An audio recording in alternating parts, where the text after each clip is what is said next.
Hey guys, what's going on? Tyrocco here, back again with another raid video, and today I want to talk about a specific champion. That champion is Rugnor. I want to talk about if it's worth going for him in the fusion and not worrying about Pixneal, or if you should just focus on getting Pixneal. Now, if you do decide you want to go for Rugnor, and if you don't actually open him from a shard, you will be saying, I'm not worried about Pixneal, because you're not able to get him from any event.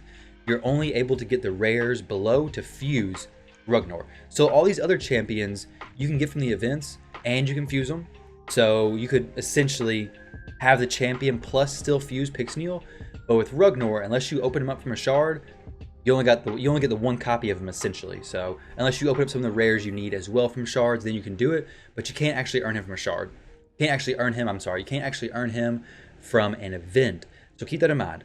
Now, before I get into explaining in depth what Rugnor is and how I like to use him, what I've found to work with him well so far, and kind of share what I've experienced so far with him, before I get into that, guys, I want to go ahead and just give you a quick summary of how I think Rugnor is, and just let you know whether or not I think he's worth going for over Pixneal or not, and you can decide. So if you're just here for this part of the video, go ahead and like, comment, and subscribe. It means a ton.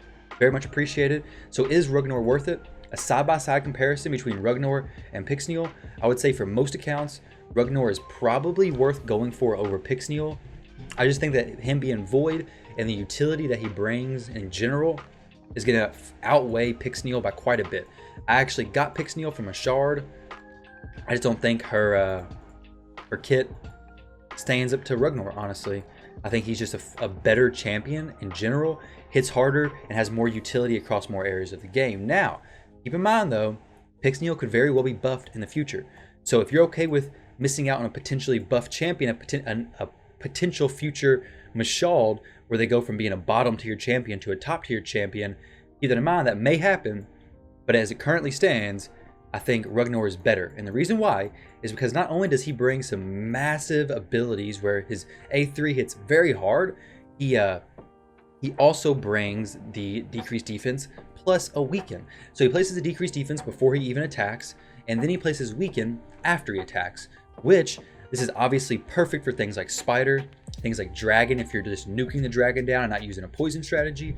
Excellent. And Fire Knight if you can actually break the shield and get Rugnor to hit the Fire Knight and apply these two debuffs. Very, very helpful there. Literally any dungeon you can think of, this has benefits. Great in the Doom Tower because he has the aura. There's a lot of champions who don't have this aura, so this is a very big help there. His Void Affinity, and this is a 100% chance when booked. I mean, unless he gets the slight 3% chance to resist, as long as your accuracy is high enough, you're not going to be getting resisted with the decreased defense and weaken. It's going to be no problem whatsoever. Now, when it comes to talking about where all Rugnor has viability, I definitely think all the dungeons he could be very viable in, more so for mid-game players. I think Rugnor is an amazing solution for mid-game players. Early game players, he can definitely fit because he'll grow with you throughout the game because he has Void Affinity, like I said. So he's never gonna have to worry about weak hits in general. So that's very, very helpful. Now, looking at his other abilities, he has a Leech, which automatically makes him a solid and very viable option for the clan boss. So he brings a Leech, decreased defense, and a weaken. So he brings 3 huge debuffs for the clan boss. Also, this ability too is very nice, okay? So he sacrifices 15% of his HP, his max HP, and then fills his champion's turn meter by 75%. You may have noticed that I have a set that's actually Frenzy. You don't see this used very often, but I am trying it out on him. So this fills his turn meter by 75% and places his shield buff on his champion equal to 20% of their max HP. So this part right here tells me, okay, if I build this champion with quite a bit of HP, he's going to sacrifice 15%, but then he's going to essentially gain an extra 5% that he didn't have before, right? So he's going to lose the 15% and then gain 20%. So he's netting 5% extra from the shield. That's nice. I mean, people can ignore shields, so it can't be removed, I don't believe. So it says the shield buff cannot be removed. So Saris, you don't have to worry about Saris removing the shield or anything like that, but some champions can ignore the shield. And I'm not for sure how that would work if he had 0 HP but a shield. I think he's dead. I'm pretty sure he's dead. I haven't actually had that happen. It's probably a very niche situation where that would happen, but this ability synergizes very, very well, in my opinion, with obviously this ability, his passive, decreasing the cooldown of this ability, his Gleam of Avarice, by 1 turn every time he loses 15% HP. Now, initially I thought this meant, hey, When you enter a match, it starts at a 4 turns cooldown. Whenever you start losing HP, it's going to lower that 4 turn cooldown to like a 1 turn cooldown, so you're going to be able to use this every single turn. It's not how it works, which makes sense. I don't know why I really thought that. What happens is you use this the first turn, okay, so it's 4 turn cooldown, use this, and then it just removes 1 cooldown from your current cycle. So I do like that a lot. It definitely helps you cycle through this. I mean, you're essentially, if you cycle through the abilities correctly, you're really just using this. And if you have Frenzy set, which I really like as well, I'm using this. The next turn, I use this, and then I basically get a turn right after that because I'm getting 105% turn meter boost with a 75% from the shield, plus the extra 30% from my Frenzy set. So I'm basically using the shield, lowering the cooldown on this, obviously, and then take another turn. And then my next turn, I have enough ready to go ahead and do this again. So helps out a ton. I believe it's how I'll show you guys what's going on with my Frenzy set. But I think, in my opinion, I think Frenzy is an amazing set for this guy specifically because it just synergizes so well. You're lowering the cooldown on his ability 3. You're gaining turn meter because of the Frenzy set, and I think it just works out perfectly. He's getting his turns quicker, and overall, I think it's a strong synergy. Also, he's not a very tanky champion. He does have a fairly low base defense. HP is its stat you'd want to boost up, but I don't have his attack super high. Overall, he's a champion who's definitely squishy. And if you're gonna build him for like dungeons specifically, you're not necessarily gonna have his speed way high where it should be for the arena. And as long as he doesn't get one shot in the arena, then he'll get a turn to cut in with a frenzy set. Now, is Frenzy set the best set to have on him? I don't think so. Definitely, I think there's other ways you can build him for sure. I mean, you don't have to go the Frenzy set. I just think I had good pieces for it. I was like, I think this champion's one of the few champions who are actually perfect for this set, in my opinion. So I definitely want to give him a shot with it to see how it works with it, and I love it. I mean, because of that 75%, instead of having that 75% turn meter boost, he now has 100%, well 105%, I guess, turn meter boost, which is huge. I mean, it literally gives me back-to-back turns essentially. And I'll show you guys an example in the Dragon's Lair real quick to show you how this stuff works with him. So enough talking, let's see what this dude can do. Let me give some champions in here who can actually, we don't really need the decreased defense, so really all we need is that. We don't need increased attack. He brings so much by himself. So let's just actually use Lysandra. So I can actually take a little bit more turns, don't have to worry about them cutting in at all. What we're gonna do here is we're just gonna reduce all their turn meter. Hopefully, she's weak affinity. Now, we're gonna use this ability right here first, okay? So we're gonna go ahead and set this on cooldown. I'm gonna hit this guy on the far right. Decrease defense is up, boom. Weaken up as well. 76k, that's crazy. It's very, very helpful.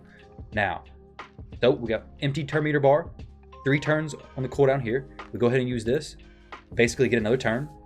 Well, Lysandra cuts in, obviously, but they're not gonna cut in. Another turn. We have 1 turn where we actually use this Thirsty Axe ability. Go ahead and hit this guy over here. And then, as soon as we get our next turn, the Gleam of Avarice will be ready to roll once again. That's why I love that Frenzy set helps out so much in my opinion, because it makes sure he can go right after using that. I mean, granted, this does give 75% boost, so if you don't have a Frenzy set, it's not a big deal at all. 75% is huge, and the chances are he will be taking a turn soon after he takes that first turn of using this. But adding this plus a Frenzy helps out so much. Go ahead and hit this guy over here, see what he hits for, 63k. So how he's built, 63k is not a bad hit whatsoever. Is he topped out? Is he maxed out, max damage? No, by no means. Definitely not maxed out on his damage. Let's take a look at what he's built like, and then I'll show you guys what my masteries are for him and break down kind of how I built his masteries. So he is 101% crit rate. He has 240% crit damage right now, and then 2800 attack. So definitely a little bit low on the attack. His crit damage looks pretty good though, and everything else looks pretty solid. His attack, if I really wanted to push damage on him though, it'd be higher.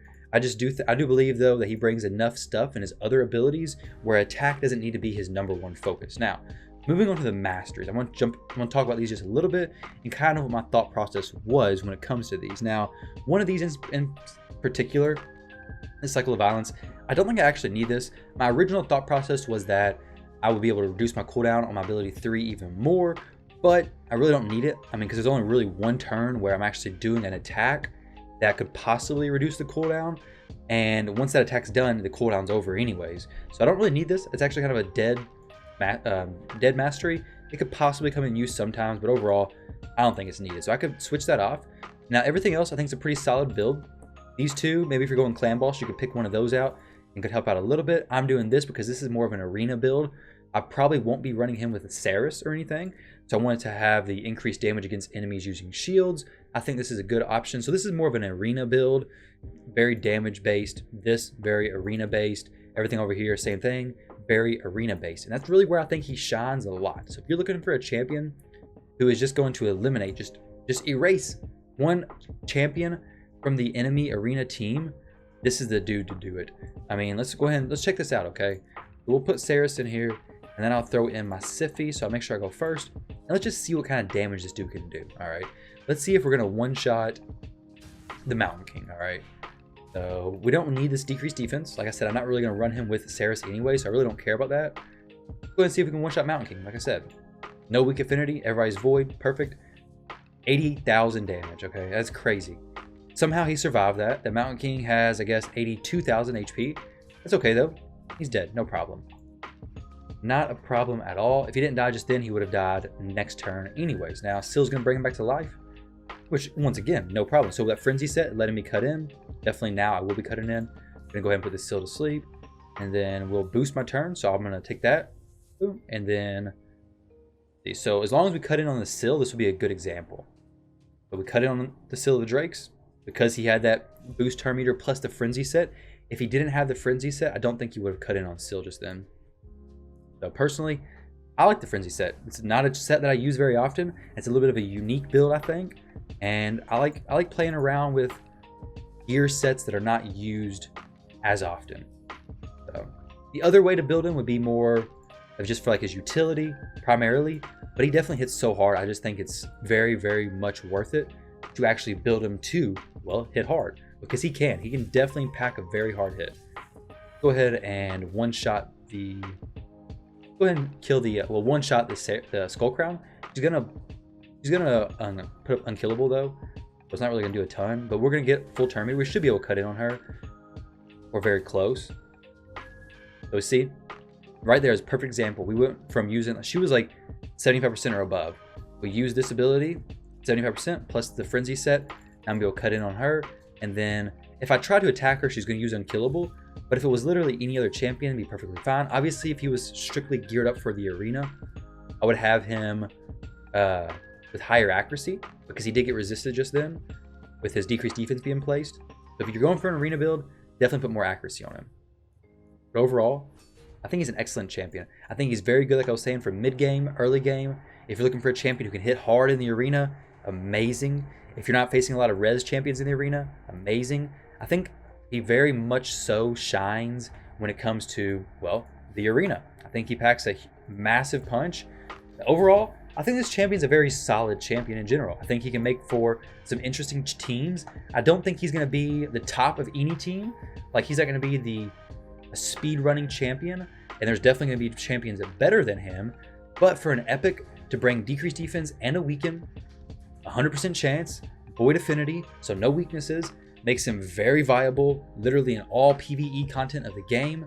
Throw him in the arena, he hits so hard that he can automatically be viable there. Granted, he is a single target champion, so there is a little bit lesser value there, but he just hits so hard that it doesn't even really matter. So as long as you can keep him alive, not a problem at all. That's the biggest thing. That's why I had to put this defense percent chest plate on him, because I was having a little bit of a hard time keeping him alive. I do believe though a little bit more HP on him would help out. I do have an HP ring with, I tried to get some more HP substats. Didn't turn out great, but overall, I think Rugnor compared to Pixneal, very solid champion. I personally I would go for him over Pixneal. I think he's gonna bring more value. Not even to mention the Dwarves Faction Wars, very solid champion. If you don't have a very solid team for Dwarves Faction Wars, Rugnor definitely will help your team out, guys. So hopefully this video gave you a little bit of insight, gave you a little bit of my opinions on Rugnor and what I think about him. So thank you all very much for watching. Let me know in the comment section down below if you're going to build this champion or not, and I'll catch you all in the next video.